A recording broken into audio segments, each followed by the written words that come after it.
어차피 여군들 그런 시다발이나 하라고 있는 거 아니었나? 얼굴도 반반한데 내가 타주면 커피 맛이 더 좋겠네. 오만한 지휘관의 저급한 희롱이 굳게 닫힌 회의실의 탁한 공기를 가릅니다. 모욕감에 떨고 있는 젊은 여군 장교의 하얀 얼굴, 비겁한 침묵으로 동조하는 간부들의 비굴한 눈빛. 바로 그 순간 거짓된 계급장 뒤에 숨겨두었던 강철 같은 분노가 마침내 고개를 듭니다. 고작 커피 한 잔에서 시작된 이 모욕이 어떻게 한 부대를 송두리째 집어삼킨 거대한 부패의 심장을 꿰뚫는 가장 날카로운 칼날이 되었을까요? 여러분, 오늘도 편안한 시간 보내고 계신가요? 여러분의 일상을 댓글로 공유해 주시면서 시청 후 잊지 마시고 구독과 좋아요 한 번씩 꼭 눌러주시면 감사하겠습니다. 차가운 쇠냄새와 묵은 화약 연기가 뒤섞인 공기가 강원도 화천의 제7보병사단 칠성부대의 새벽을 지배했다. 북녘을 향한 철책은 밤새 내린 서리에 하얗게 얼어붙었고 병사들의 입에서는 거친 숨과 함께 흰 입김이 뿜어져 나왔다.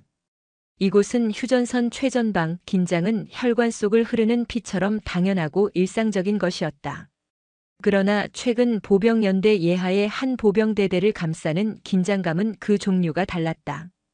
그것은 적에 대한 경계심이 아니라 내부의 포식자를 향한 동물적인 공포에 가까웠다. 마동철 중령, 대대의 지휘관인 그는 자신의 집무실에서 창밖의 삭막한 풍경을 내려다보고 있었다. 그의 전투복 어깨에는 빛바랜 은색 무궁화 2개가 위태롭게 달려 있었다. 부록을 훌쩍 넘긴 나이, 기름진 얼굴과 부하들을 향한 경멸이 담긴 눈빛은 그가 어떤 인간인지 굳이 설명할 필요가 없게 했다. 그에게 부대는 자신의 욕망을 채우기 위한 사적인 왕국이었고 부하들은 그 왕국을 유지하기 위한 소모품에 지나지 않았다. 사흘 전 육군본부 감찰실에서 내려온 비공식적인 통보가 그의 심기를 건드리고 있었다. 정기감사가 아닌 익명의 투서를 기반으로 한 특별 실태 점검. 누가 어떤 방식으로 올지는 아무도 몰랐다. 그 불확실성이 마동철의 신경을 날카롭게 긁었다. 시발, 어떤 새끼가 혓바닥을 함부로 놀린 거야. 그는 욕설을 씹어뱉으며 책상 서랍에서 두꺼운 봉투를 꺼냈다. 그 안에는 이번 분기 군납 비품 계약과 관련된 서류와 함께 업체 사장이 찔러준 현금 다발이 들어있었다. 이런 달콤한 수입원을 방해하는 것은 그 무엇이든 용납할 수 없었다. 그는 책상 위 결제 서류에 아무렇게나 사인을 갈기며 작전과장 김진우 소령을 호출했다. 작전과장, 당장 회의 준비해. 오늘 아침까지 부대 전체 서류, 먼지 한 톨 안 나오게 만들어놔. 9시 정각 대대 회의실은 이미 자욱한 담배 연기로 숨이 막힐 지경이었다. 마동철은 상석에 앉아 다리를 꼬고 담배를 피워 물었다. 그의 앞에는 재떨이가 넘칠 듯 꽁초가 쌓여 있었다. 다른 간부들은 그의 눈치를 보며 억지로 담배 연기를 들이마시거나 연신 헛기침을 해댔다. 회의실 벽에 선명하게 붙어있는 금연 표지판은 조롱거리처럼 보였다. 회의실 뒤편 창가에 그림자처럼 서 있는 한 여장교가 있었다. 이하은 대위. 어깨에 금빛 다이아몬드 3개가 그녀의 계급을 말해주고 있었다. 석 달 전 이 부대로 전입 온 작전과 소속 장교였다. 그녀는 창백한 얼굴로 수첩에 무언가를 빠르게 기록하고 있었다. 회의 내용이 아니었다. 마동철 중령의 부당한 지시들, 간부들의 불안한 표정, 회의실의 탁한 공기. 그녀는 이 숨막히는 현실을 기록함으로써 겨우 버티고 있었다. 여성이라는 이유만으로 쏟아지는 노골적인 무시와 성희롱, 업무와 상관없는 잡다한 심부름 강요. 그녀는 저항하고 싶었지만 이제 막 대위로 진급한 햇병아리 장교에게 거대한 대대장이라는 벽은 너무나도 높았다. 저항의 대가가 무엇일지 뻔히 알기에 그녀는 침묵하고 기록할 뿐이었다. 마동철의 시선이 그런 이하은에게 향했다. 그의 입가에 비열한 미소가 걸렸다. 어이, 이대위. 거기서 뻣뻣하게 서서 뭐해? 회의 분위기 삭막하잖아. 가서 커피나 좀 타와. 여기 있는 간부들 전부 다. 명백한 사적 지시이자 모욕이었다. 회의에 참석한 다른 간부들은 못 들은 척 고개를 숙였다. 이하은의 얼굴이 하얗게 굳었다. 그녀의 손에 들린 펜이 부들부들 떨렸다. 하지만 그녀는 입술을 깨물며 대답했다. 알겠습니다. 그녀가 수첩을 덮고 움직이려던 바로 그 순간이었다. 벌컥. 회의실 문이 예고 없이 열렸다. 모든 시선이 문 쪽으로 쏠렸다. 그곳에는 처음 보는 얼굴의 부사관이 서 있었다. 군기가 바짝 든 전투복 차림, 왼쪽 가슴에는 3개의 비자가 선명한 상사 계급장이 붙어 있었다. 화장기 없는 맨 얼굴, 단정하게 묶은 머리, 그리고 그 무엇으로도 흔들리지 않을 것처럼 깊고 차가운 눈빛. 그녀는 문간에 서서 회의실 내부를 천천히 훑었다. 자욱한 담배 연기, 재떨이의 담배꽁초 산, 그리고 굴욕감에 물든 이하은 대위의 얼굴까지. 마동철은 잠시 인상을 찌푸렸다. 웬 상사야? 행정병인가? 그는 새로 전입 온 부사관이라는 보고를 받은 기억이 없었다. 그는 별 대수롭지 않게 여기고 다시 이하은을 재촉했다. 이 대위 뭐해? 빨리 안 가고? 이하은이 황급히 몸을 돌리려 할 때 회의실을 가르는 차분하지만 강철 같은 목소리가 울려 퍼졌다. 잠깐. 목소리의 주인은 문 앞에 서 있는 여군 상사 강서윤이었다. 그녀의 목소리에는 단순한 재질을 넘어선 거부할 수 없는 권위가 실려 있었다. 회의실의 모든 소음이 순간 멎었다. 이하은의 동작도 그대로 멈췄다. 마동철이 고개를 돌려 강서윤을 불쾌하다는 듯 훑었다. 뭐야, 당신? 강서윤은 대답 대신 천천히 회의실 안으로 걸어 들어왔다. 흐트러짐 없는 걸음걸이. 그녀는 입구 쪽 벽에 붙은 금연 표지판을 턱으로 가리켰다. 지금 이 회의실 금연 구역으로 지정되어 있습니다. 예상치 못한 지적에 회의실 안의 공기가 얼어붙었다. 다른 간부들은 숨을 죽였다. 마동철은 어이가 없다는 듯 담배를 입에 문 채 피식 웃었다. 그래서? 일개 상사가 지금 중령한테 규정 따지는 건가? 강서윤의 시선은 흔들림 없이 마동철을 향했다. 육군 복무규율 제14조 2항에 의거, 실내 공공장소에서의 흡연은 명백한 규정 위반입니다. 지휘관이라도 예외는 없습니다. 마치 법전을 읊는 듯한 정확하고 감정 없는 목소리. 마동철의 얼굴에서 웃음기가 사라졌다. 그는 담뱃재를 재떨이에 거칠게 털며 몸을 앞으로 숙였다. 그의 눈에 살기가 어렸다. 야, 당신 소속이 어디야? 오늘 처음 보는 얼굴인데 어느 부대에서 굴러먹던 년이야? 조롱과 위협이 섞인 말투에도 강서윤의 눈빛은 미동도 하지 않았다.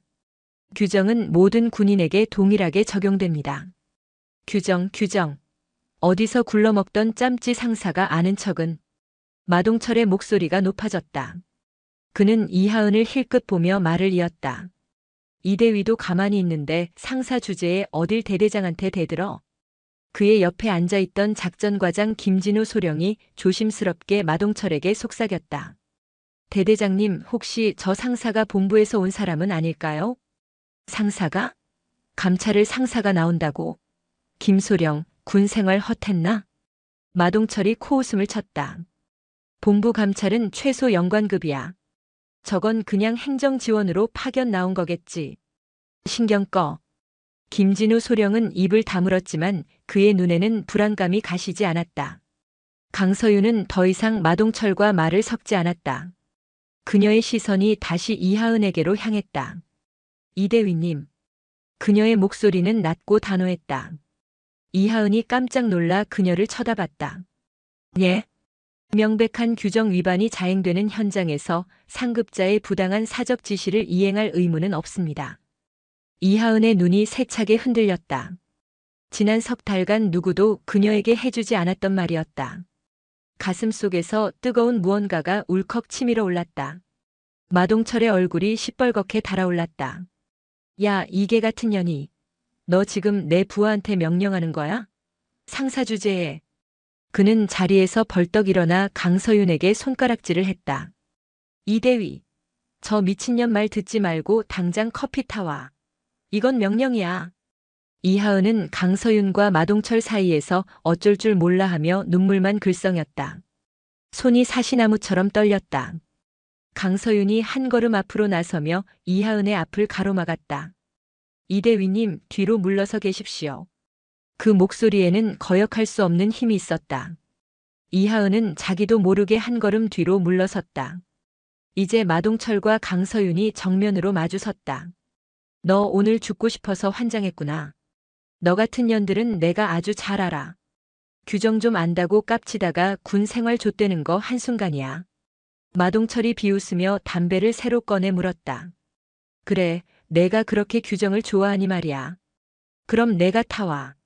어차피 여군들 그런 시다발이나 하라고 있는 거 아니었나? 얼굴도 반반한데 내가 타주면 커피 맛이 더 좋겠네. 안 그래? 노골적인 성희롱이었다. 이하은은 뒤에서 입술을 깨물며 고개를 숙였다. 회의실 안의 공기는 살얼음판처럼 차갑게 얼어붙었다. 강서윤의 입술이 굳게 닫혔다. 그녀의 턱선에 힘이 들어갔다. 그녀는 천천히 그리고 깊게 숨을 들이마셨다. 그리고 말했다. 육군 복무규율 제14조 2항 실내 흡연은 금지 사항입니다. 마지막으로 경고합니다. 지금 즉시 담배를 끄십시오. 같은 말이었지만 목소리의 결이 달랐다. 더 낮고 더 단단했으며 그 안에는 서늘한 칼날 같은 위압감이 서려 있었다. 마동철은 순간 움찔했지만 곧 더 큰 분노에 휩싸여 폭소를 터뜨렸다. 하, 인연이 진짜 보자 하니까 너 지금 나한테 명령했냐? 상사가 대대장한테? 명령이 아니라 규정 집행 요구입니다. 규정 집행? 웃기고 자빠졌네. 마동철이 회의 테이블을 주먹으로 내리쳤다. 꽝 하는 소리와 함께 찻잔이 요란하게 흔들렸다. 커피 타올 거야 말 거야? 대답 안 해, 이년아. 강서윤은 대답 대신 그를 똑바로 응시했다. 침묵. 그 짧은 침묵 속에서 마동철은 정체 모를 불안감에 휩싸였다. 저 여자의 눈빛. 그것은 일개 상사가 가질 수 있는 눈빛이 아니었다. 모든 것을 꿰뚫어보고 상대를 압도하는 그런 종류의 눈빛이었다. 마침내 강서윤이 입을 열었다. 규율 앞에서는 예외는 없습니다. 그녀의 목소리는 조금의 흔들림도 없었다. 박성진은 잠시 그녀를 노려봤다. 눈빛이 날카로웠고 입술이 비틀어졌다. 하지만 강서윤은 시선을 피하지 않았다. 두 사람의 시선이 공중에서 부딪혔다. 몇 초간의 정적. 결국 마동철이 먼저 시선을 거뒀다. 그는 담배를 재떨이에 비벼 끄며 중얼거렸다. 재수 없는 년. 그리고는 테이블 위 서류를 툭툭 두드렸다. 회의 시작한다. 볼일 없는 것들은 당장 꺼져. 강서윤은 미동도 없이 서 있다가 천천히 뒤돌아섰다. 그리고 이하은에게 나지막이 말했다. 나가시죠, 이대위님. 이하은은 홀린 듯 고개를 끄덕였다.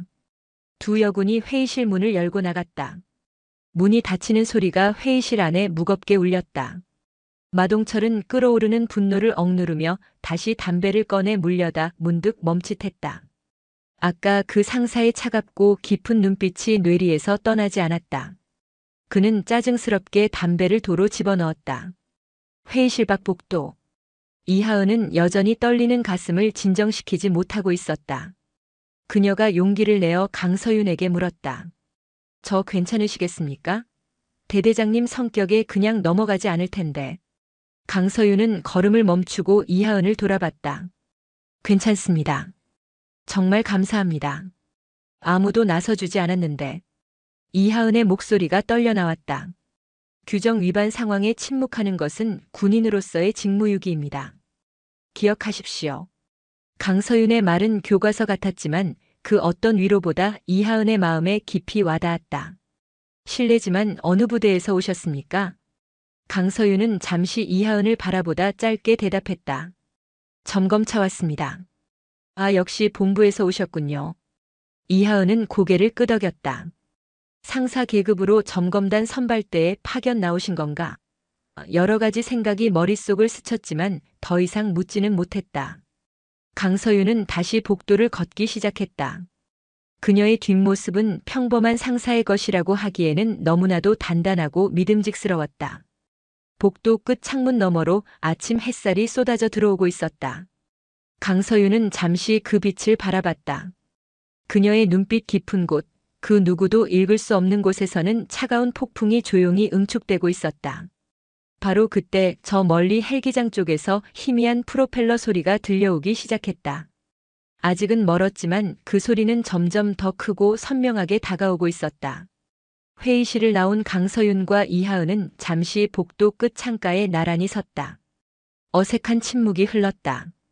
이하은은 방금 전의 일이 꿈처럼 비현실적으로 느껴졌다. 대대장에게 정면으로 맞서는 상사의 모습, 그리고 그 상사를 따라 회의실을 박차고 나온 자기 자신. 상상도 못했던 일이었다. 그녀는 힐끗 강서윤의 옆모습을 훔쳐보았다. 평온해 보이는 얼굴이었지만 무언가 범접할 수 없는 기운이 그녀를 감싸고 있었다. 그동안 많이 힘드셨겠습니다. 침묵을 깬 것은 강서윤이었다. 그녀는 창밖을 바라보며 나지막이 말했다. 그 한마디에 이하은은 왈칵 눈물을 쏟을 뻔했다. 지난 석 달간 겪었던 서름과 부당함이 목구멍까지 차올랐다. 어떻게 하셨습니까? 이대위님 얼굴에 다 쓰여 있습니다. 강서윤이 고개를 돌려 이하은을 바라봤다. 그녀의 눈빛은 따뜻하지는 않았지만 상대를 깊이 이해하고 있다는 듯한 무게감이 있었다. 저 같은 일이 처음이 아니었습니다. 커피 심부름은 거의 매일 있는 일이었고 회의록 정리나 사무실 청소 같은 잡무도 제 담당이었습니다. 다른 남성 장교들에게는 시키지 않는 일들이었습니다. 이하은의 목소리가 점점 작아졌다. 보고는 해보셨습니까? 못했습니다. 증거도 없었고 무엇보다 신임 장교가 부임 초부터 문제를 일으킨다는 소리를 듣고 싶지 않았습니다. 참는 것이 군 생활을 편하게 하는 길이라고 생각했습니다.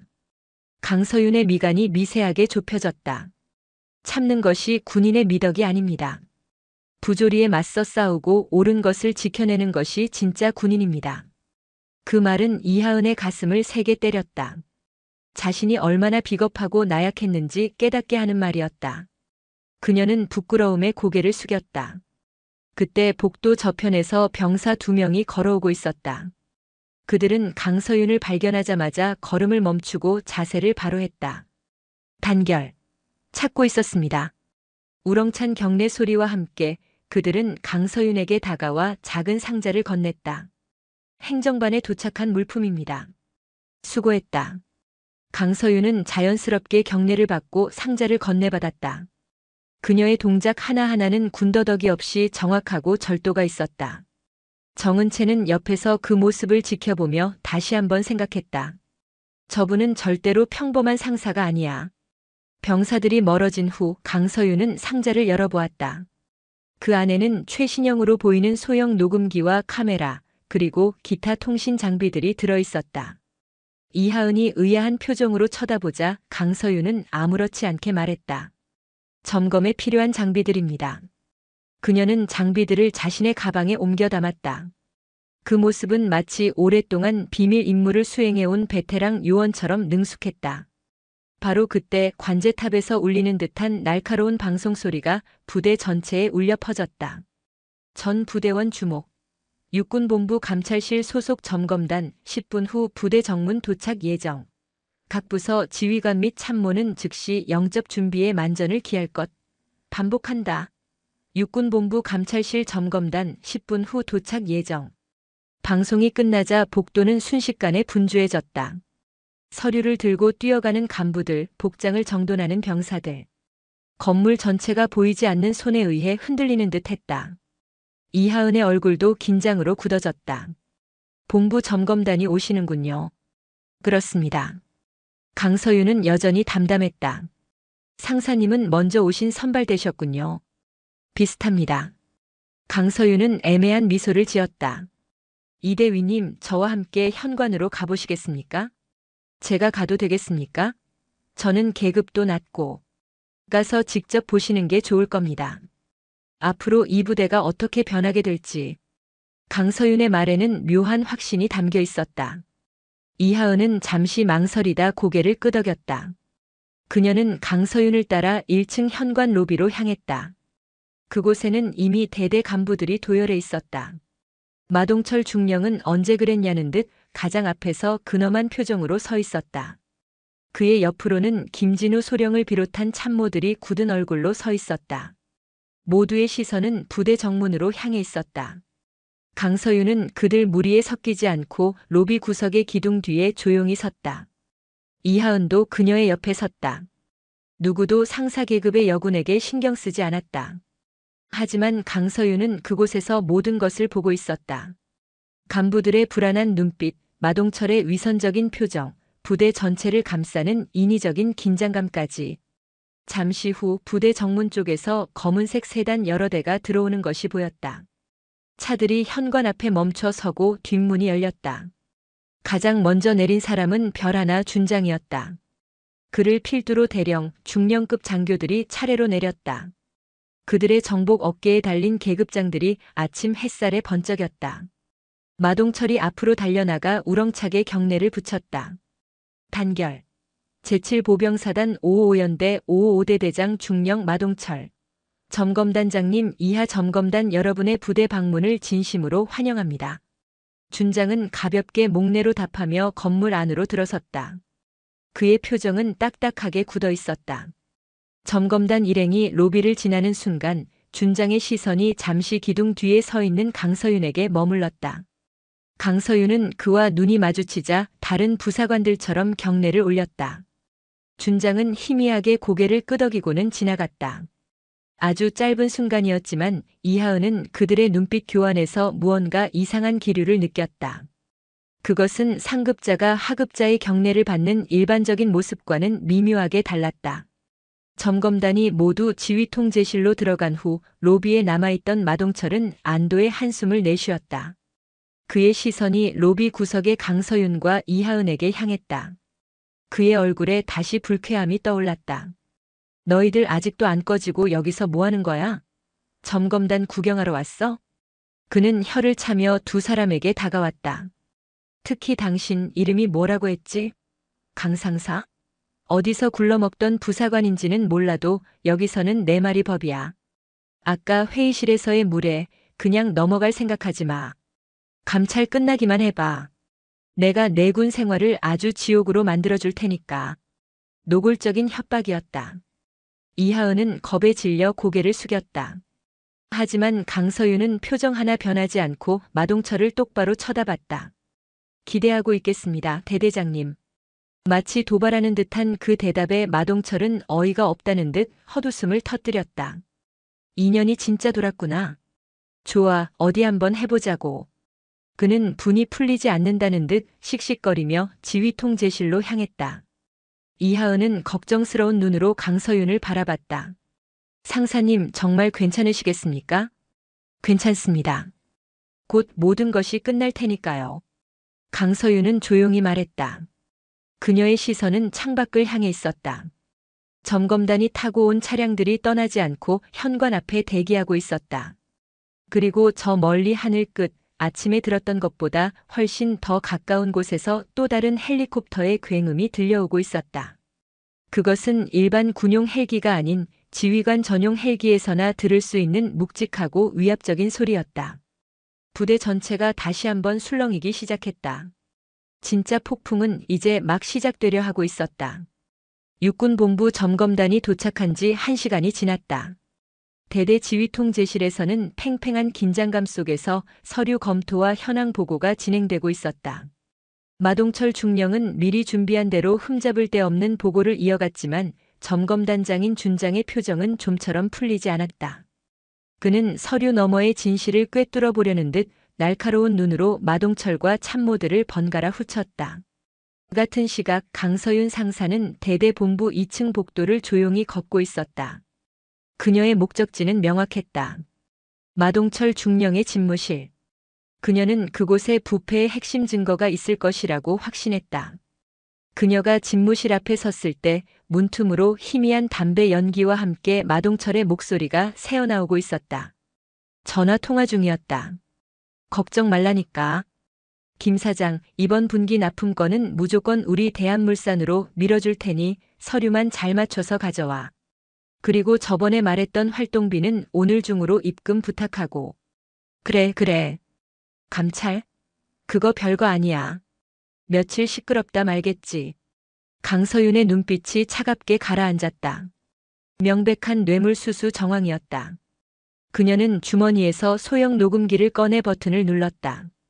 그리고 문을 가볍게 두드렸다. 누구야? 안에서 짜증 섞인 목소리가 들렸다.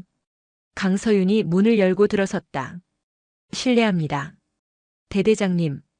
집무실 안은 담배 연기로 자욱했다. 창문은 굳게 닫혀 있었고 환풍기는 꺼져 있었다. 마동철은 책상에 앉아 전화기를 든 채 들어온 사람이 강서윤임을 확인하고는 노골적으로 인상을 찌푸렸다. 또 너야? 여긴 왜 왔어? 강서윤은 대답 대신 집무실 안을 천천히 둘러봤다. 책상 옆에는 작전과장 김진우 소령이 불편한 표정으로 서 있었다. 그의 손에는 서류 파일이 들려 있었지만 그의 시선은 바닥에 고정되어 있었다. 그 역시 마동철의 전화 통화를 들은 것이 분명했다. 강서윤과 눈이 마주치자 김소령은 어색하게 고개를 돌렸다. 마동철이 거칠게 전화를 끊었다. 용건이 뭐냐고 물었다. 집무실 역시 실내 금연 구역입니다. 강서윤이 벽에 붙은 금연 표지판을 가리키며 말했다. 마동철은 담배를 입에 문 채 비웃었다. 또 그 소리야? 여긴 내 사무실이야. 내 마음대로 해도 되는 공간이라고. 그리고 당신 지금 점검단 왔다고 아주 신났지? 상사 주제에 대대장실까지 기어들어와서 규정 타령이야? 그는 김진우 소령을 쳐다봤다. 김소령, 저 상사 소속이 어디라고 했지? 신원 확인해봐. 저 잘 모르겠습니다. 김소령이 당황하며 대답했다. 몰라? 그럼 당장 신분증 확인해. 김소령이 마지못해 강서윤에게 다가가려 할 때 강서윤이 그를 막아섰다. 잠깐. 신분 확인은 헌병의 권한입니다. 소령님께서 하실 일이 아닙니다. 단호한 목소리였다. 마동철이 책상을 주먹으로 내리쳤다. 인연이 진짜. 여기가 어디라고 감히 대대장한테 명령이야. 강서윤은 눈 하나 깜짝하지 않았다. 명령이 아니라 규정을 말씀드리는 겁니다. 규정, 시끄러워. 내가 이 부대의 법이고 규정이야, 알겠어? 강서윤은 대꾸 대신 창문 쪽으로 걸어갔다. 그리고 굳게 닫힌 창문을 활짝 열었다. 밖에서 신선한 공기가 밀려 들어오며 탁한 담배 연기를 밀어냈다. 마동철의 얼굴이 분노로 일그러졌다. 누가 마음대로 창문 열래? 환기가 필요해 보입니다. 강서윤이 담담하게 말했다. 마동철은 씩씩거리며 담배를 재떨이에 비벼 껐다. 그는 김진우 소령을 쳐다봤다. 김소령, 보고할 거 있으면 빨리 해. 시간 없어. 김진우 소령은 떨리는 손으로 서류 파일을 펼쳤다. 저 이번 분기 납품 계약 건입니다. 업체 선정 과정에서 몇 가지 확인이 필요한 부분이. 뭐가 확인이 필요해? 마동철의 눈빛이 날카로워졌다. 가격 산정 기준이 다른 경쟁 업체들보다 현저히 높은 것 같습니다. 품질 차이라고 보기에는. 닥쳐. 마동철이 그의 말을 끊었다. 업체 선정은 내가 했어. 문제 있어? 없습니다. 김소령은 입술을 깨물며 고개를 숙였다. 없으면 나가. 김소령은 서류 파일을 가슴에 안고 돌아서다 문 앞에서 강서윤과 다시 눈이 마주쳤다. 강서윤은 그를 조용히 바라봤다. 그녀의 눈빛은 그를 비난하는 것 같지도 동정하는 것 같지도 않았다. 그저 깊은 심연처럼 그의 마음을 들여다보는 듯 했다. 용기를 내십시오. 말없는 시선이었지만 김소령은 그 의미를 느낀 듯 했다. 그는 잠시 망설이다가 고개를 숙이고 집무실을 나갔다. 이제 집무실에는 강서윤과 마동철 단둘만 남았다. 마동철은 다시 담배를 꺼내 물었다. 너 아직도 안 나가고 뭐해?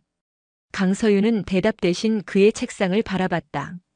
서류 더미 사이로 대한물산 납품 계약서라는 글자가 선명하게 보였다. 그녀는 그 이름을 머릿속에 깊이 새겼다. 마동철이 라이터를 켜는 순간 강서윤이 나지막이 말했다. 대대장님. 뭐? 규정은 모두를 위한 것입니다. 대대장님을 보호하기 위한 것이기도 합니다. 꼰대 같은 소리 집어치우고 당장 꺼져. 강서윤은 더 이상 말하지 않고 몸을 돌려 집무실을 나갔다.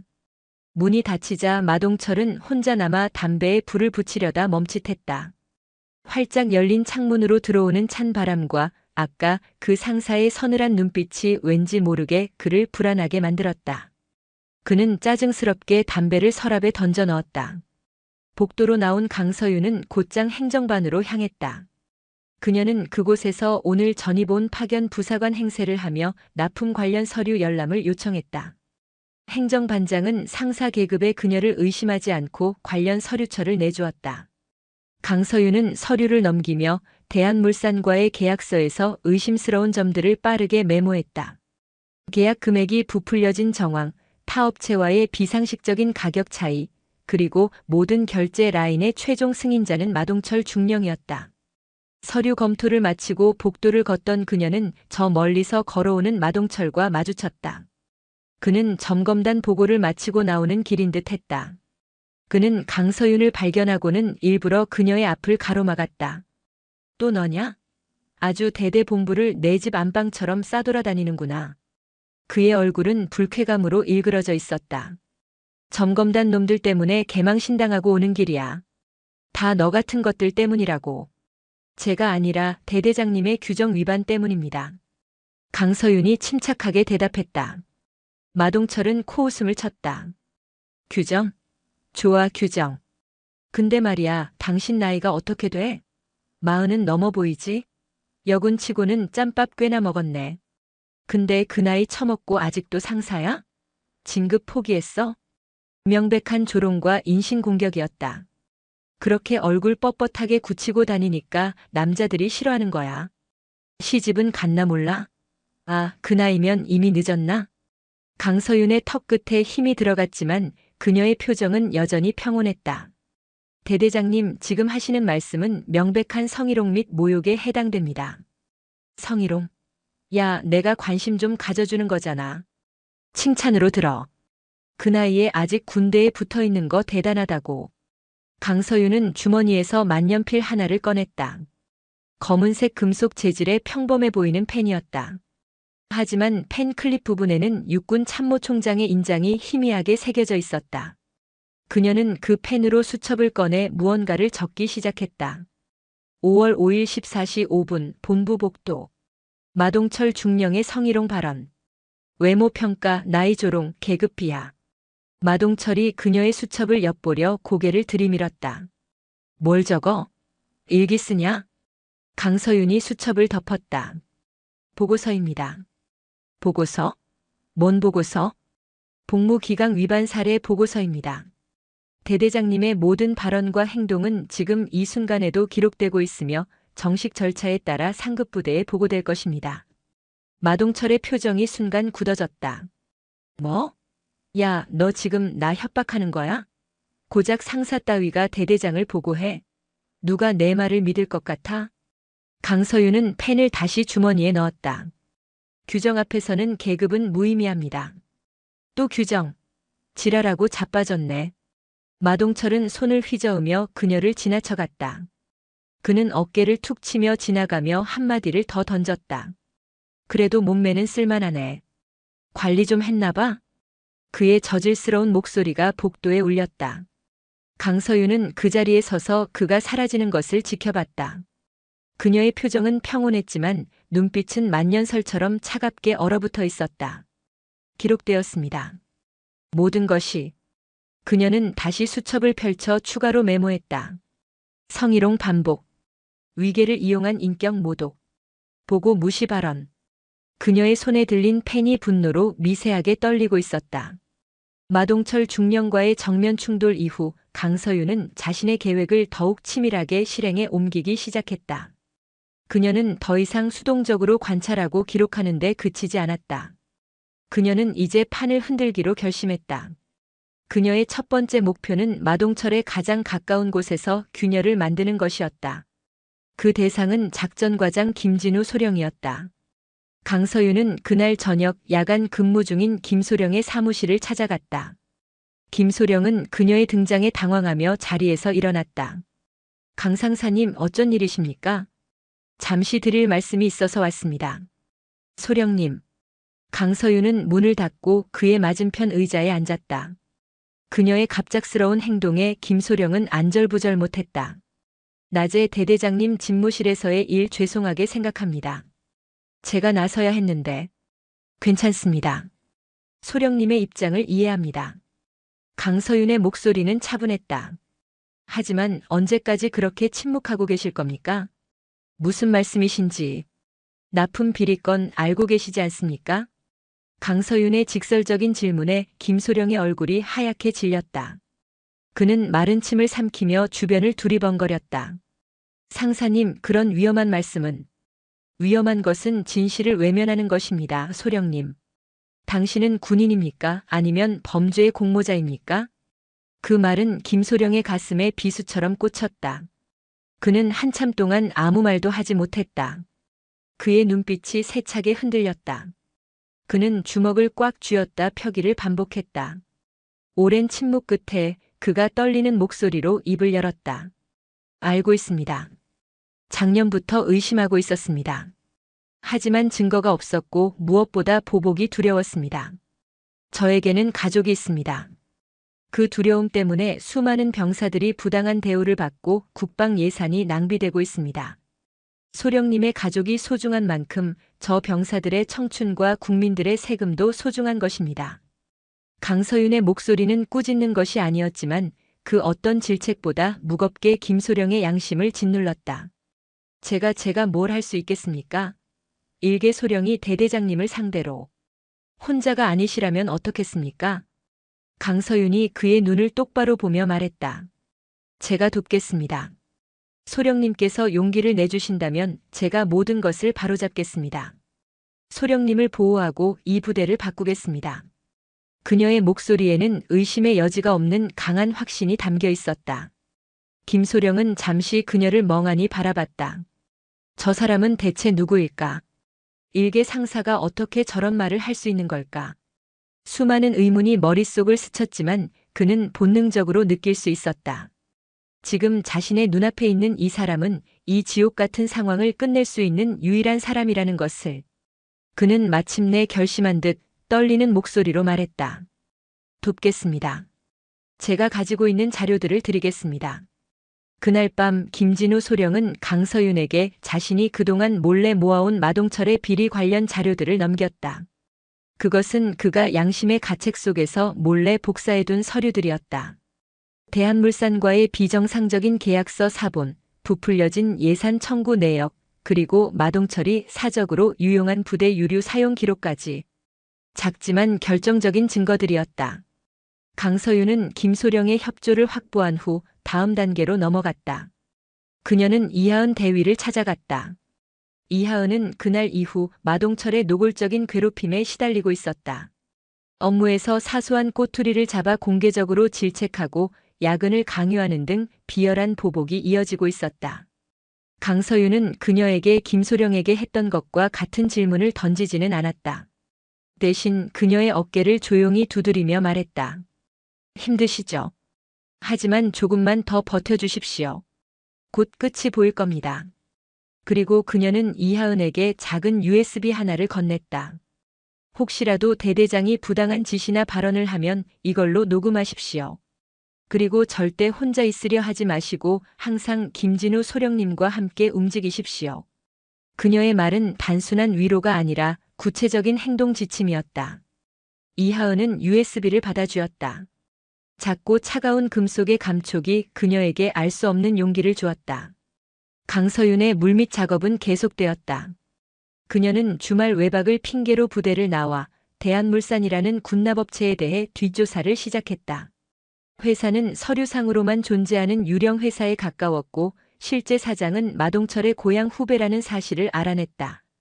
그들은 수년간 여러 부대를 돌며 같은 방식으로 비리를 저질러왔다. 그녀는 이 모든 정보를 정리하여 익명으로 육군본부 감찰실과 국방부 조사본부에 제보했다. 물론 그녀의 진짜 신분을 아는 내부 협력자를 통해서였다. 부대 안에서는 미묘한 변화가 감지되기 시작했다. 김진우 소령은 더 이상 마동철의 부당한 지시에 무조건 복종하지 않았다. 그는 규정과 절차를 따지며 마동철의 지시를 교묘하게 지연시키거나 수정을 요구했다. 이하은 대위 역시 더 이상 혼자서 괴롭힘을 당하지 않았다. 그녀가 곤란한 상황에 처할 때마다 김소령이나 다른 뜻 있는 간부들이 나타나 그녀를 도왔다. 마동철은 자신의 통제력이 약해지고 있음을 느끼고 점점 더 난폭해졌지만 그럴수록 그의 입지는 더욱 좁아졌다. 그러던 중 대대 규모의 전술 훈련이 계획되었다. 마동철은 이번 훈련을 기회로 삼으려 했다. 그는 훈련 성과를 부풀려 자신의 무능함을 감추고 그 과정에서 강서윤과 김진우, 이하은에게 안가품할 계획을 세웠다. 그는 훈련 계획을 수립하면서 의도적으로 강서윤이 속한 행정보급 지원반에 가장 위험하고 힘든 임무를 부여했다. 그리고 김진우 소령과 이하은 대위가 속한 작전 지휘부에는 비현실적인 작전 목표를 제시하여 실패를 유도하려 했다. 훈련 전날 밤 최종 작전 회의가 열렸다. 마동철은 의기양양하게 자신의 계획을 발표했다.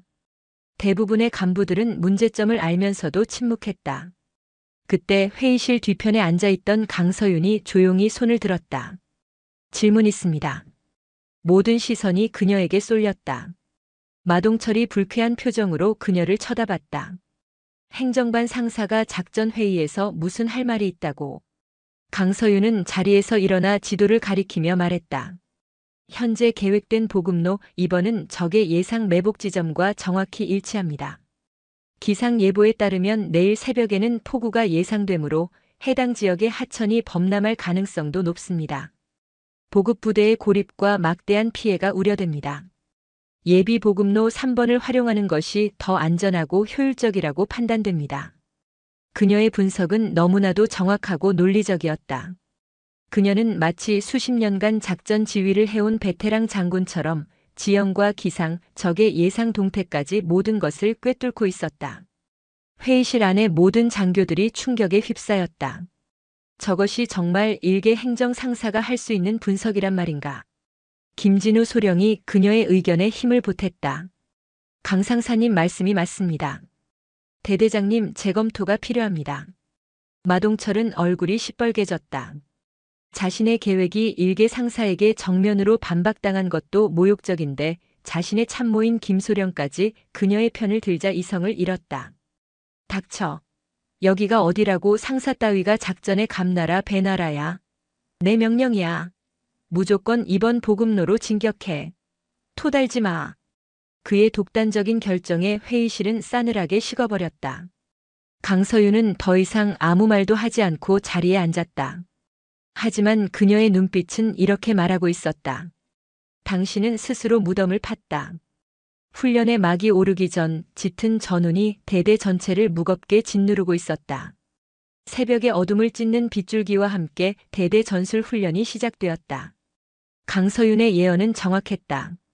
밤새 퍼부은 폭우로 산과 계곡은 순식간에 아수라장으로 변했다. 마동철 중령의 고집대로 이번 보급로로 향했던 보급부대는 결국 불어난 계곡물에 고립되고 말았다. 무전기에서는 다급한 구조 요청이 빗발쳤다. 여기는 알파, 여기는 알파. 계곡물이 범람하여 차량이 침수되고 있다. 인원 고립. 반복한다. 인원 고립. 대대 지휘통제실의 상황판은 붉은 경고등으로 가득 찼다. 마동철은 창백한 얼굴로 어쩔 줄 몰라 하며 고함만 질러댔다. 당장 수색대 투입해. 헬기 띄워. 대대장님. 기상 악화로 헬기 이륙이 불가능합니다. 수색대 접근도 어려운 상황입니다. 작전과장 김진우 소령이 절망적인 목소리로 보고했다. 지휘 체계는 완전히 마비되었다. 마동철의 잘못된 판단 하나가 수십 명의 병사들을 죽음의 위기로 몰아넣은 것이다. 이하은 대위는 떨리는 손으로 상황을 기록하며 참담한 심정을 감추지 못했다. 바로 그때 지휘통제실의 문이 거칠게 열렸다. 흠뻑 젖은 전투복 차림의 강서윤 상사가 들어섰다. 그녀는 고립된 보급부대를 지원하기 위해 후방에 남아있어야 할 인원이었다. 누구 마음대로 지휘소를 이탈한 거야. 마동철이 그녀에게 소리쳤다. 하지만 강서윤은 그의 말을 무시하고 곧장 상황판으로 다가갔다. 그녀는 지도를 빠르게 훑어보더니 곁에 있던 통신병에게 명령했다. 지금 즉시 연대 직할 공병중대와 통신 연결해. 그리고 고립된 알파 부대 전원에게 내 목소리가 들리도록 채널 열어. 그녀의 목소리는 위급한 상황 속에서도 놀랍도록 침착하고 단호했다. 통신병은 자기도 모르게 그녀의 명령에 따랐다. 마동철이 그녀의 어깨를 잡아채려 했지만 김진우 소령이 그 앞을 막아섰다. 대대장님, 지금은 한시가 급합니다. 강서윤의 목소리가 무전기를 통해 부대 전체에 울려 퍼졌다. 알파 부대원들에게 전한다. 나는 본부 행정보급관 강서윤 상사다. 지금부터 내 지시에 따라 움직여라. 당황하지 말고 차량을 버리고 즉시 고지대로 이동하라. 지도상 좌표 델타7 지점에 버려진 폐막사가 있다. 그곳으로 전원 집결하라. 공병부대가 로프를 설치하여 구출할 것이다. 그녀의 지시는 명확하고 구체적이었다. 혼란에 빠져있던 고립 부대원들은 그녀의 목소리에서 희망을 발견했다. 하지만 한 병사가 절망적인 목소리로 무전을 쳤다. 상사님, 부상자가 있습니다. 거동이 불가능합니다. 모두의 심장이 철렁 내려앉았다. 그 순간 강서윤은 주저없이 자신의 방탄 헬멧과 조끼를 벗어 던졌다. 내가 직접 가겠다. 상사님, 위험합니다. 김진우 소령이 그녀를 말렸다. 하지만 강서윤의 눈빛은 확고했다. 내 부하가 죽어가고 있는데 지휘관이 안전한 곳에 숨어 있을 수는 없다. 김소령님, 이대위님, 제가 없는 동안 지휘소를 부탁합니다. 그녀는 말을 마치고 포구 속으로 뛰쳐나갔다. 그녀의 손에는 구급낭과 로프가 들려 있었다. 그 뒷모습을 보며 지휘 통제실의 모든 사람들은 할 말을 잃었다. 저것은 일개 부사관의 모습이 아니었다. 수많은 전투를 겪으며 생사를 넘어온 진정한 지휘관의 모습이었다. 강서윤은 거친 빗줄기를 뚫고 산을 올랐다. 그녀의 움직임은 특수부대원의 그것처럼 빠르고 정확했다. 그녀는 최단 경로를 파악하여 불어난 계곡물을 건너고 가파른 절벽을 기어올랐다. 마침내 그녀가 고립된 부대원들을 발견했을 때 그들은 공포와 추위에 떨고 있었다.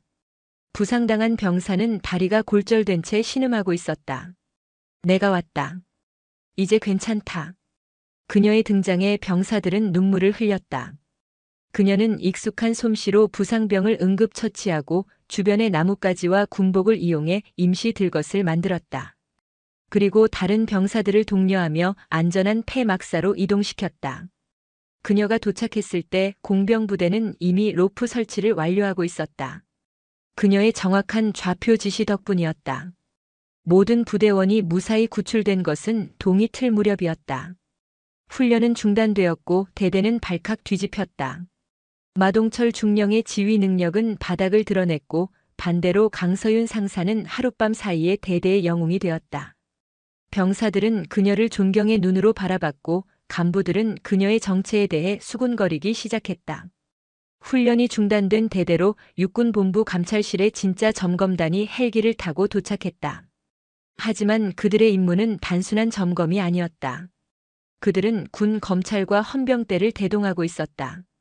상황이 심상치 않게 돌아가고 있음을 직감한 마동철은 자신의 집무실에서 비리 관련 서류들을 파쇄하며 증거인멸을 시도하고 있었다. 바로 그때 집무실 문이 열리고 흙과 비에 젖은 전투복 차림의 강서윤이 들어섰다. 그녀의 뒤로는 김진우 소령과 이하은 대위가 서 있었다. 지금 뭐 하는 겁니까?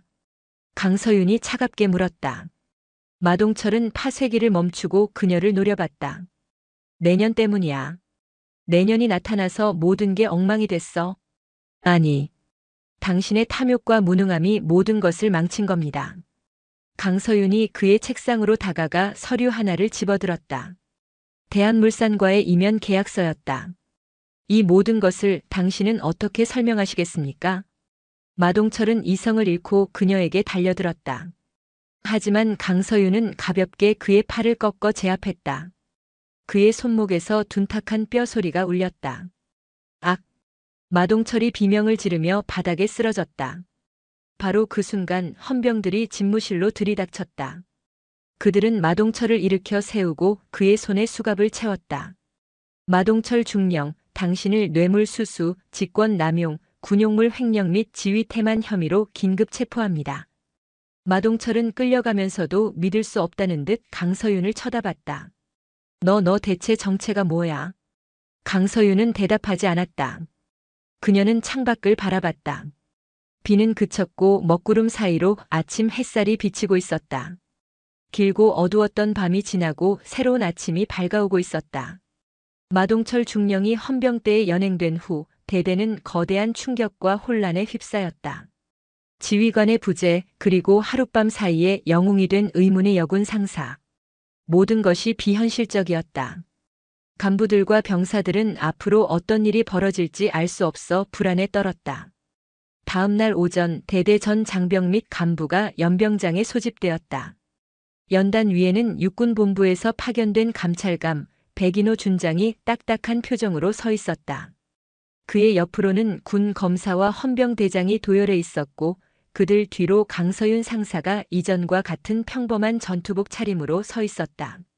하지만 이제 그 누구도 그녀를 평범한 상사로 보지 않았다. 백인호 준장이 마이크 앞에 섰다. 그의 목소리는 연병장 전체에 무겁게 울려 퍼졌다. 본관은 육군본부 감찰감 준장 백인호다. 오늘 이 자리에 선 이유는 우리 군의 심장을 갉아먹는 암적인 존재를 도려내고 뼈를 깎는 자성을 통해 거듭나기 위함이다. 그는 잠시 말을 멈추고 연병장을 둘러봤다. 전임 대대장 마동철 중령은 자신의 사리사욕을 위해 군과 국가 그리고 무엇보다 전우들의 신뢰를 배신했다. 그의 범죄 행위는 군사법정에 따라 엄중히 처벌될 것이며 그와 관련된 모든 부패 사슬 역시 발본색원하여 일벌백계할 것이다. 그의 선언에 장병들은 숨을 죽였다. 하지만 오늘 이 자리는 단순히 한 명의 범죄자를 처벌하는 자리가 아니다. 그의 폭정과 부조리 속에서 침묵하고 동조했던 우리 모두의 책임은 없는지 되돌아보는 자리이기도 하다. 그의 시선이 간부들을 향했다. 몇몇 간부들이 부끄러움에 고개를 숙였다. 이러한 군의 부끄러운 민낯을 밝혀내기 위해 육군본부는 지난 수개월간 특단의 조치를 감행했다. 그것은 바로 우리 군에서 가장 신뢰받고 능력 있는 지휘관 중 한 명을 이곳에 파견하여 내부로부터 진실을 파헤치는 것이었다. 장병들이 술렁이기 시작했다. 모두의 시선이 자연스럽게 연단 위에 서 있는 한 사람에게로 향했다. 강서윤 상사. 백인호 준장이 그녀를 향해 몸을 돌렸다. 그리고 모든 사람이 경악하는 장면이 펼쳐졌다. 별하나 장군인 그가 상사 계급의 부사관에게 먼저 허리를 굽혀 거수 경례를 한 것이다. 단결. 임무 완수 보고 드립니다. 준장의 우렁찬 목소리에 연병장은 완벽한 침묵에 휩싸였다. 강서윤은 그의 경례를 받으며 천천히 자신의 가슴에 붙어있던 상사 계급장을 떼어냈다. 그리고 주머니에서 무궁화 3개가 선명한 대령 계급장을 꺼내 자신의 전투복에 부착했다. 그녀가 마이크 앞에 섰다. 이제 그녀의 목소리는 더 이상 평범한 상사의 것이 아니었다. 수천 명의 부하를 지휘하는 지휘관의 위엄과 카리스마가 담겨 있었다. 나는 육군본부 감찰실 특별감찰팀장 대령 강서윤이다. 충격적인 자기소개였다. 연병장 곳곳에서 탄식과 경악의 소리가 터져나왔다. 이하은 대위는 두 손으로 입을 막았다. 김진우 소령은 떨리는 눈으로 그녀를 바라봤다. 지난 몇 주간의 모든 의문이 풀리는 순간이었다. 그녀의 비범한 통찰력, 위기 상황에서의 침착함, 부하를 구하기 위해 목숨을 아끼지 않았던 용기. 모든 것이 설명되었다. 나는 상사 강서윤으로서 지난 몇 주간 여러분과 함께 생활하며 이 부대의 빛과 그림자를 모두 목격했다. 그녀의 시선이 연병장을 천천히 훑었다. 폭우 속에서 전우를 구하기 위해 자신의 목숨을 걸었던 병사들의 뜨거운 전우애를 보았다. 묵묵히 자신의 임무를 수행하며 부대를 지탱해온 대다수의 성실한 간부들을 보았다. 나는 여러분이 자랑스럽다. 그녀의 말에 몇몇 병사들의 눈시울이 붉어졌다. 하지만 나는 동시에 썩어빠진 권력의 빌부터 자신의 배를 채우고 약한 전우를 괴롭히며 군의 명예를 더럽히는 자들도 목격했다. 지휘관의 불의에 눈 감고 침묵하며 비겁하게 자신의 안위만을 챙겼던 이들도 보았다. 그녀의 목소리가 칼날처럼 날카로워졌다. 마동철은 단지 시작일 뿐이다. 그의 비리에 동조하고 방관했던 자들, 지금 이 순간에도 자신의 죄가 드러날까 두려움에 떠는 자들이 있다면 똑똑히 들어라. 자수하여 광명을 찾을 기회를 주겠다. 하지만 끝까지 진실을 숨기려 한다면 군법의 가장 엄중한 심판을 받게 될 것이다. 그녀의 선언은 최후 통첩이었다. 오늘부터 이 부대는 다시 태어날 것이다. 계급이 아니라 원칙이 바로 서는 부대, 권위가 아니라 책임과 헌신이 존중받는 부대, 그 어떤 부조리와 차별도 용납하지 않는 강하고 정의로운 부대로 거듭날 것이다. 내가 여러분과 함께할 것이다. 그녀의 연설이 끝나자 잠시의 침묵이 흘렀다. 그리고 한 병사가 먼저 박수를 치기 시작했다. 그 박수는 순식간에 연병장 전체로 퍼져나가 거대한 함성과 함께 화천의 하늘을 가득 메웠다. 그것은 새로운 지휘관에 대한 충성의 맹세이자 변화에 대한 뜨거운 열망의 표현이었다. 강서윤 대령은 연단 위에서 그 모습을 조용히 지켜보았다. 그녀의 얼굴은 여전히 평온했지만 그녀의 눈빛 깊은 곳에서는 희망의 불꽃이 타오르고 있었다. 그녀의 진짜 임무는 이제부터 시작이었다. 강서윤 대령이 대대장 직무대리로 부임하면서 부대는 그야말로 상전벽해와 같은 변화를 겪기 시작했다.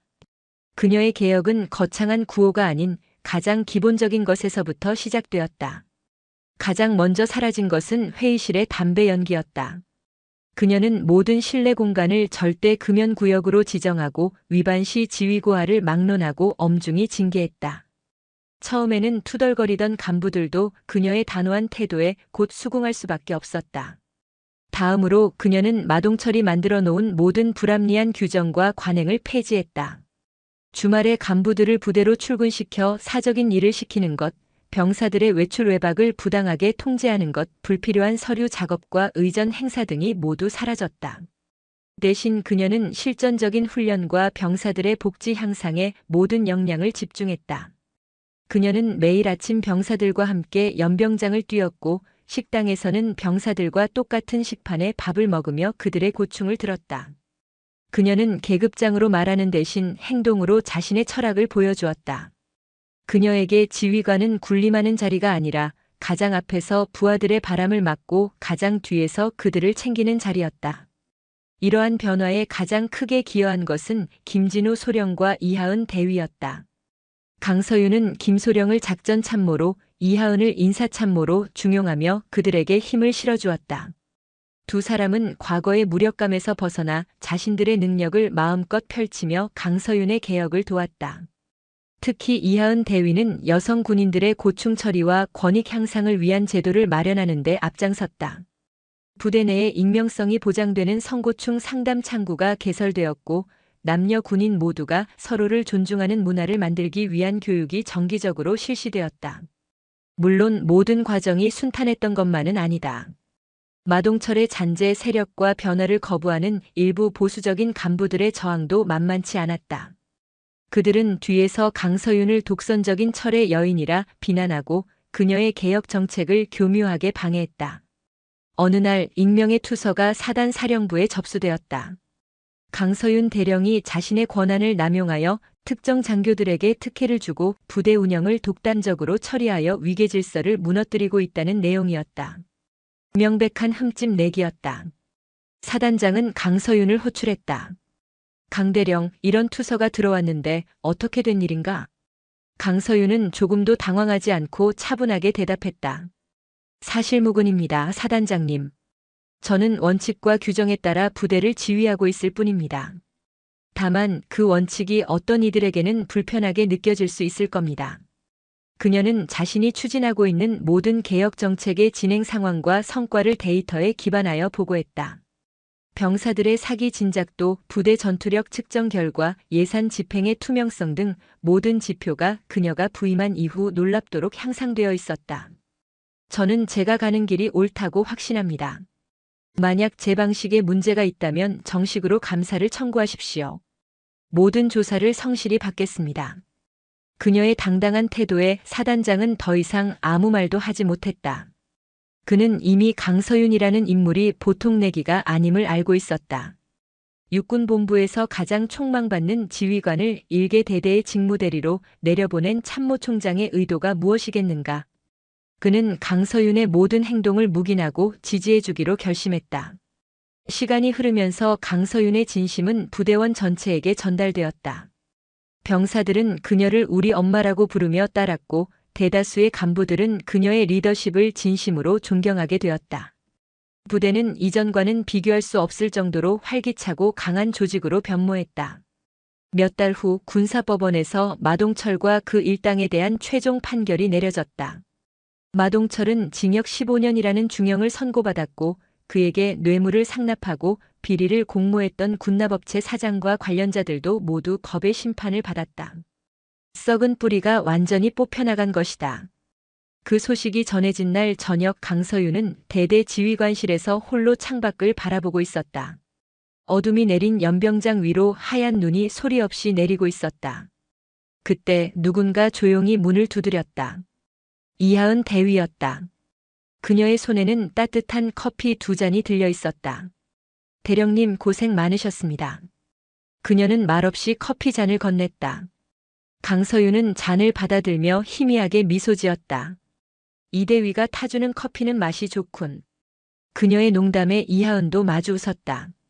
두 사람은 한참 동안 말없이 창밖의 눈을 바라보았다. 저는 대령님 덕분에 다시 군인으로 살아갈 용기를 얻었습니다. 대령님은 제 인생의 영웅이십니다. 영웅은 따로 없네.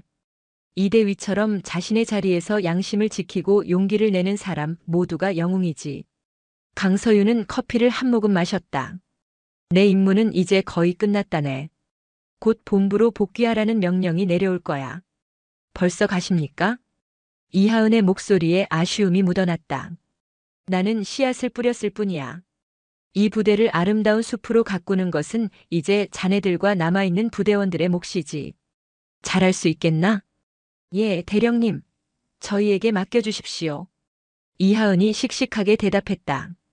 그녀의 눈은 더 이상 불안과 두려움이 아닌 자신감과 희망으로 빛나고 있었다.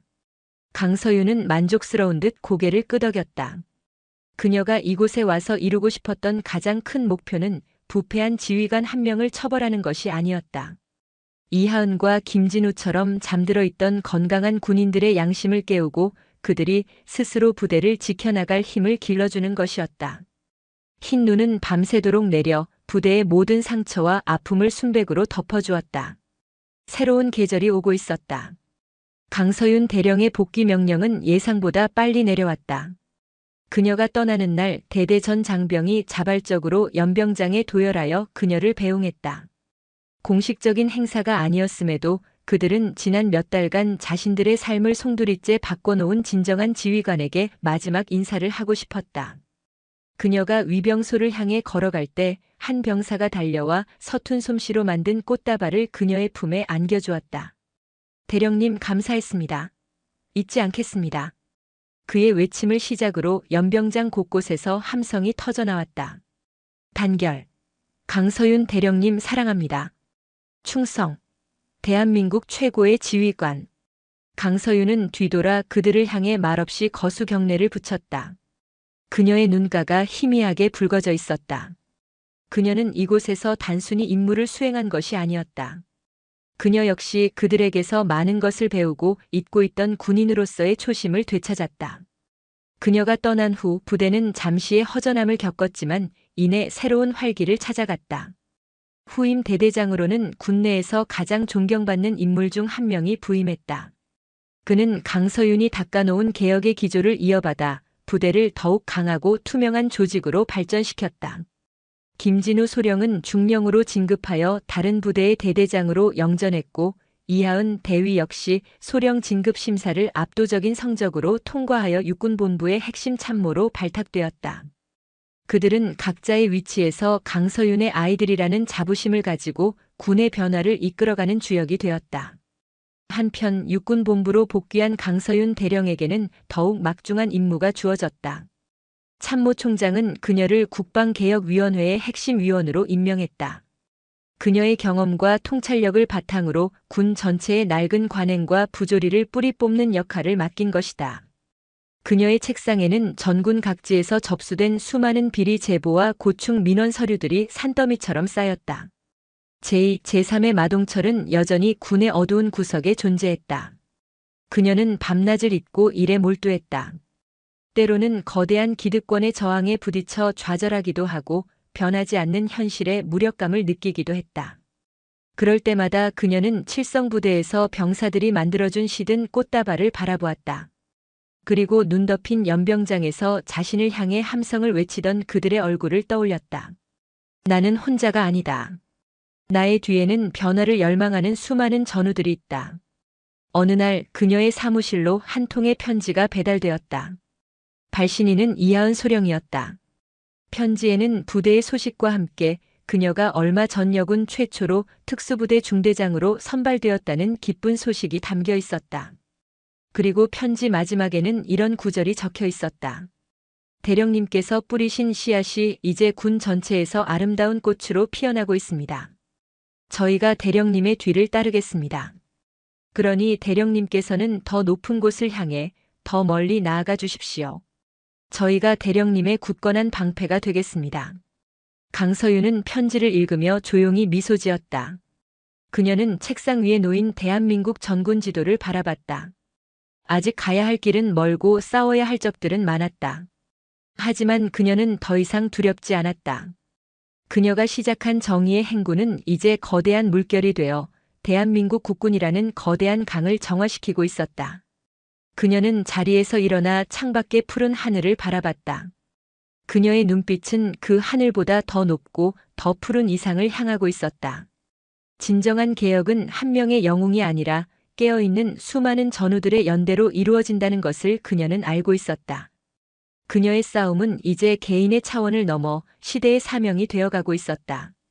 그리고 그녀는 그 사명의 가장 선두에서 묵묵히 자신의 길을 걸어갈 것이었다. 몇 년의 시간이 흘렀다. 대한민국 국군은 강서윤을 필두로 한 개혁 세력의 노력으로 이전과는 비교할 수 없을 정도로 투명하고 강한 군대로 변모했다. 그녀는 군내 최연소 여성 장군으로 진급하여 준장이 되어 국방부의 핵심 정책을 수립하는 중책을 맡게 되었다. 그녀의 이름 앞에는 늘 군 개혁의 상징, 살아있는 전설이라는 수식어가 따라붙었다.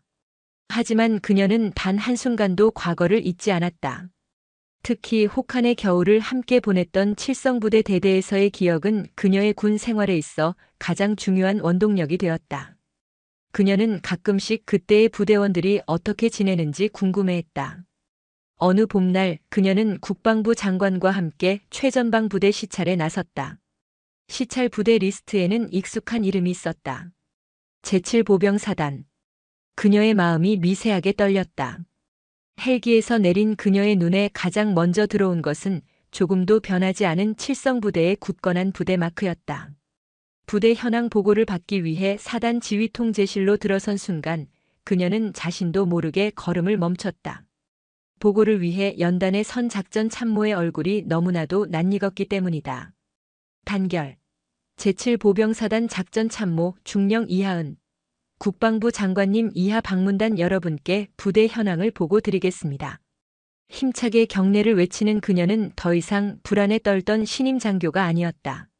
수많은 훈련과 실무를 통해 다져진 자신감과 카리스마가 넘치는 베테랑 지휘관의 모습이었다. 보고를 마친 이하은 중령이 강서윤 준장 앞에 섰다. 오랜만에 뵙습니다, 장군님. 두 사람은 군대식 악수 대신 따뜻한 눈빛을 교환했다.